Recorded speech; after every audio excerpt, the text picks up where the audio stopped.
Hello दोस्तों आज हम देखेंगे मिशन 6 दिसंबर के तहत मौर्य काल की तीसरे पार्ट को। क्योंकि मौर्य काल का पिछला जो क्लास था उसमें मैंने अशोक को बहुत डिटेल में करा था। आज हम ओवरऑल एक होलिस्टिक अप्रोच में देखेंगे मौर्यकालिक प्रशासनिक व्यवस्था और ओवरऑल जो भी क्वेश्चन ओवरऑल मतलब मौर्य काल से बनते हैं उन सबको देखेंगे। ठीक है, तो point wise to the point देखेंगे, उन सारी चीज़ों को कवर करेंगे जहाँ से बनते हैं क्वेश्चन। तो सबसे पहले देखते हैं मौर्यकालीन प्रशासनिक व्यवस्था। ठीक, याद रखिए मौर्यकालीन जो प्रशासन था वो केंद्रीकृत था। ठीक है, केंद्रीकृत समझते हैं आप, सेंट्रलाइज्ड था। राजा के एक जो राजा होता है, सम्राट जो था, उसी के हाथ में सारी सत्ता केंद्रित थी। याद रखिए केंद्रीकृत होने का बावजूद ऐसा नहीं था कि राजा निरंकुश था, लेकिन वहाँ पर लोक कल्याणकारी राज्य की अवधारणा की बात की गई है। राजा केंद्रीकृत जरूर था लेकिन वो निरंकुश ना होकर लोक कल्याणकारी राज्य की बात करता था। ठीक है, अब यहाँ पे मैं एक क्वेश्चन पूछ रहा हूँ आप लोगों से, आप लोग खुद से पूछ कर देखो आपको याद है मतलब ये चीज़ें या नहीं याद है। भारत के संविधान में लोक कल्याणकारी राज्य, भारत एक लोक कल्याणकारी राज्य होगा, ऐसी बात किस आर्टिकल में कही गई? मैं हिंट बस इतना दे सकता हूँ कि डीपीएसपी है। अब आप आर्टिकल बताओ कौन सा है लोक कल्याणकारी वाला राज्य। ठीक है, अब हम आगे बढ़ते हैं। कौटिल्य ने राज्य के विषय में सप्तांग सिद्धांत दिया है, यानी इसमें कौटिल्य कहते हैं सप्तांग मतलब 7 अंग। राज्य के 7 अंग होते हैं।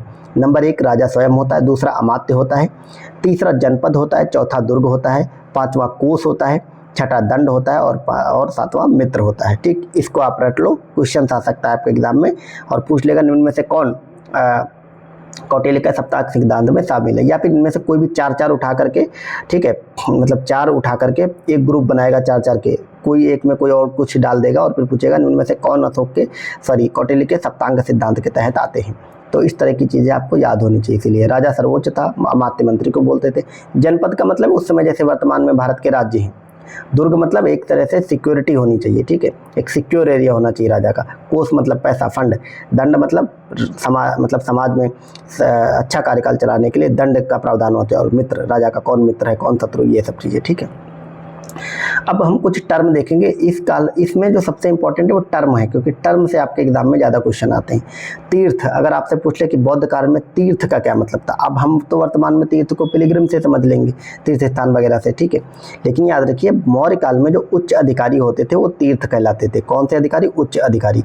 महामात्र शब्द भी प्रयुक्त होता है, यानी कि जो उच्च अधिकारी होते थे इनको तीर्थ कहते थे और इनके लिए महामात्र शब्द का भी प्रयोग होता था। ठीक है, मौर्यकालीन जो समाज है वो 4 भागों में विभाजित था शासन की सुविधा की दृष्टि से।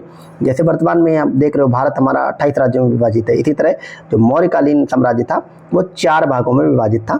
ठीक, और ये जो चारों प्रांत थे इनको क्या कहा जाता था? इनको चक्र कहते थे। ठीक, तो 4 चक्रों में विभाजित था। कौन कौन से 4 चक्र थे? यहाँ तक आप अभी देखो। उत्तरापथ नंबर 1, इसकी राजधानी तक्षशिला थी।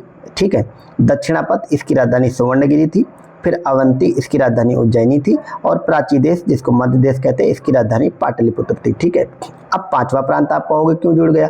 5वां इसलिए जुड़ गया कि क्योंकि ये 5वां जो राज्य था ये अशोक के समय में बढ़ गया था। क्यों? क्योंकि अशोक ने कलिंग युद्ध लड़ा था और कलिंग को जीत लिया था। तो कलिंग, आपको मैंने बताया था कलिंग पिछली क्लास में कि कलिंग की 2 राजधानियाँ होती। उत्तरी कलिंग की राजधानी तोसली थी, तो इस तोसली वाले पे इसका अधिकार हो गया था कलिंग पे अशोक का। ठीक है, तो ये 5वां राज्य बढ़ गया था अशोक के समय में। अब सबसे ज़्यादा क्वेश्चन बनते हैं मौर्यकालीन अधिकारियों पे, तो उसको भी हम देख लेते हैं। कौन से अधिकारी किसके लिए? तो समाहर्ता, इस पे क्वेश्चन बना भी है। समाहर्ता राजस्व विभाग का प्रमुख होता था। सन्निधाता राजकीय कोषाध्यक्ष होता था। ठीक है, प्रदेष्टा फौजदारी न्यायालय का न्यायाधीश प्रदेष्टा कहलाता था, और जो दीवानी न्यायालय का न्यायाधीश था वो व्यवहारिक कहलाता था। ठीक है, अब ये चीज़ें ऐसे ही देखो, आप 2-3 बार देखोगे, पढ़ोगे, सुनोगे तो ये आप ऐसे मतलब आपकी मेमोरी में आएगा, ये आपको रटना ही पड़ेगा। ऐसा नहीं कि इसमें कोई कॉन्सेप्ट तो है नहीं कि प्रदेष्टा फौजदारी न्यायालय का न्यायाधीश था, सन्निधाता, समाहर्ता, 1-2 बार देखोगे तो याद हो जाएगा। ठीक, एक होता था दंडपाल। दंडपाल सेना की सामग्री जुटाने वाला अधिकारी होता था। ठीक है, तो दंडपाल का मतलब ये मत समझ लेना कि वो दंड देता था, नहीं, वो सेना की जो सामग्रियां जुटाई जाती थी उसका प्रमुख था। एक था आटविक, वन विभाग का प्रमुख था। ठीक है, आटविक से समझ लो वन विभाग। नायक जो था वो सेना का संचालक था और नगर का रक्षाध्यक्ष कहलाता था।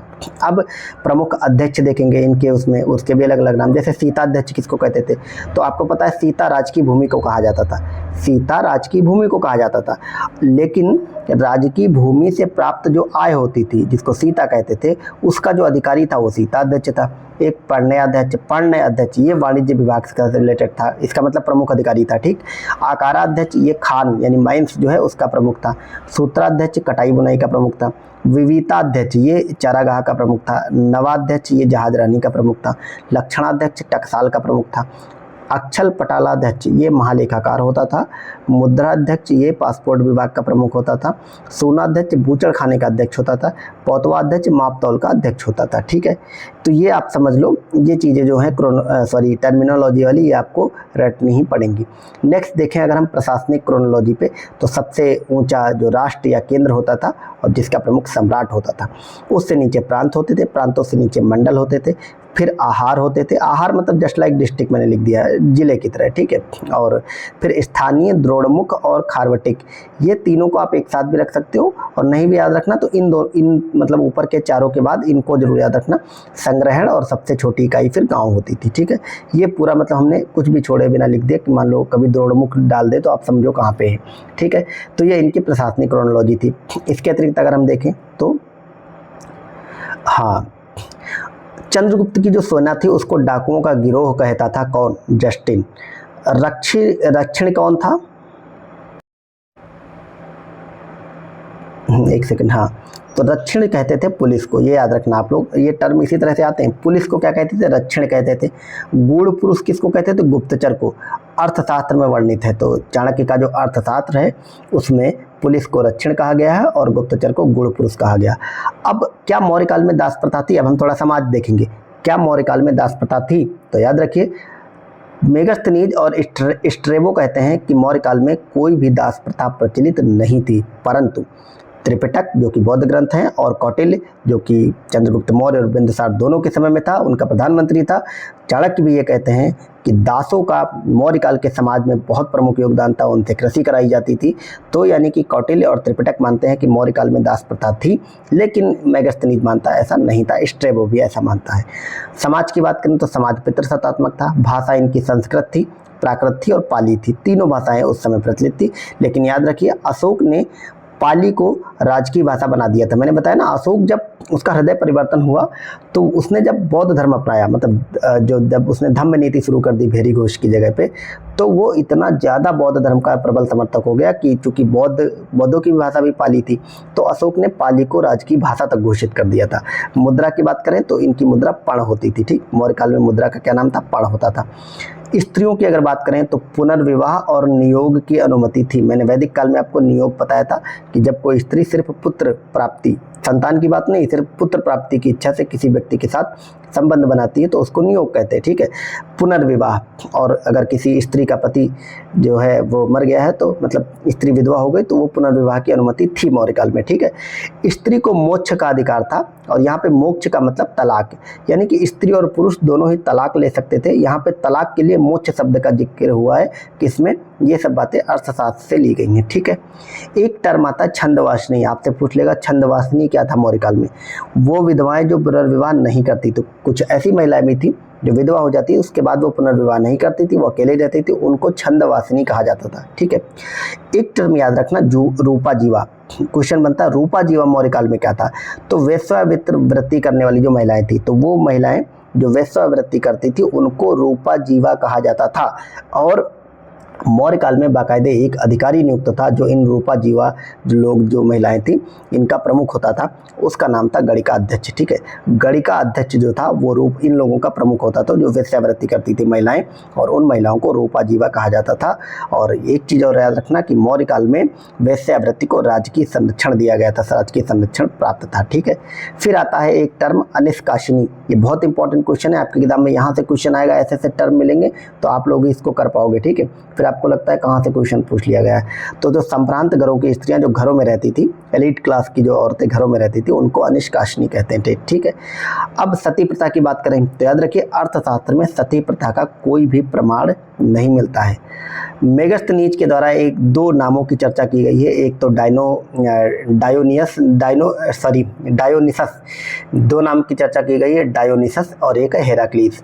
तो डायोनिसस जो है भगवान शंकर जी के लिए, शिव जी के लिए यूज हुआ है, और हेराक्लीस का जो शब्द है वो विष्णु जी के लिए। तो आपसे पूछ सकता है कि मेगास्थनीज ने निम्न जो शब्द हैं किन के लिए प्रयुक्त किए हैं। आपसे ऑप्शन में इंद्र दे देगा, वरुण दे देगा, इस तरह के नाम देगा। तो याद रखना, डायोनिसस शिव जी की बात करता है, हेराक्लीस विष्णु जी की बात करता है। ठीक है, अगला टर्म है अदेव मात्रक। अदेव मात्रक क्या होता है? वह भूमि जिसमें बिना वर्षा के अच्छी कृषि होती है। तो अदेव मात्रक जो टर्म है वो भूमि के लिए यूज हुआ है। वह भूमि जहाँ पे बिना वर्षा हुए अच्छी कृषि होने लगती थी उसको अदेव मात्रक कहते थे। ठीक है, अब यहाँ पे कुछ अन्य टर्म है, जैसे क्षेत्रक क्या होता था? भूस्वामी को क्षेत्रक कहते थे, और काश्तकार जो था वो उपवास कहलाता था। ठीक है, तो यानी कि ये जो काश्तकार थे जो पट्टे पे जमीन लेकर के इन भूस्वामियों के लिए, जमींदारों के लिए खेती करते थे, उनको उपवास कहते थे। ठीक है, और क्षेत्रक भूस्वामी होता था। भाग क्या था? उपज का हिस्सा भाग कहलाता था। प्रणय किसको कहते हैं? आपातकालीन करार। आप देखो आज के समय में प्रणय तो हम शादी विवाह को कहते हैं, प्रणय बंधनों में बंध जाने को। और प्रणय मौर्य काल में किसको कहते थे? जो इमरजेंसी टैक्स लगता था उसको। बलि राजस्व कर को कहते थे, हिरण्य नगद कर को कहते थे, और विष्टि निःशुल्क श्रम और बेगार, यानी कि बिना किसी को पैसा दिया आप किसी से काम करा रहे हो, बेगार करा रहे हो, उसको विष्टि कहते थे। ठीक, यहाँ से क्वेश्चन आपकी किताब में बना है प्रीवियस ईयर, अगर आप क्वेश्चन देखोगे तो। ठीक है, कि जो शिल्पियों का संगठन है वो क्या कहलाता था? वो श्रेणी कहलाता था। व्यापारियों का संगठन निगम कहलाता था। महाजनों का संगठन संघ कहलाता था। और सार्तवाह क्या कहलाता था? व्यापारियों का जो कारवां चलता था। तो व्यापारी लोग, चूँकि उस समय आपको पता है अपने अपने अनाज और जो अलग चीज़ें होती थी जिनको वो लोग बेचने जाते थे मार्केट में, तो अलग अलग, मतलब क्योंकि इस समय लूट मार होती थी, लोग लूट लेते थे, तो पूरा पूरा कारवां लेके चलते थे, जत्थे लेकर चलते थे।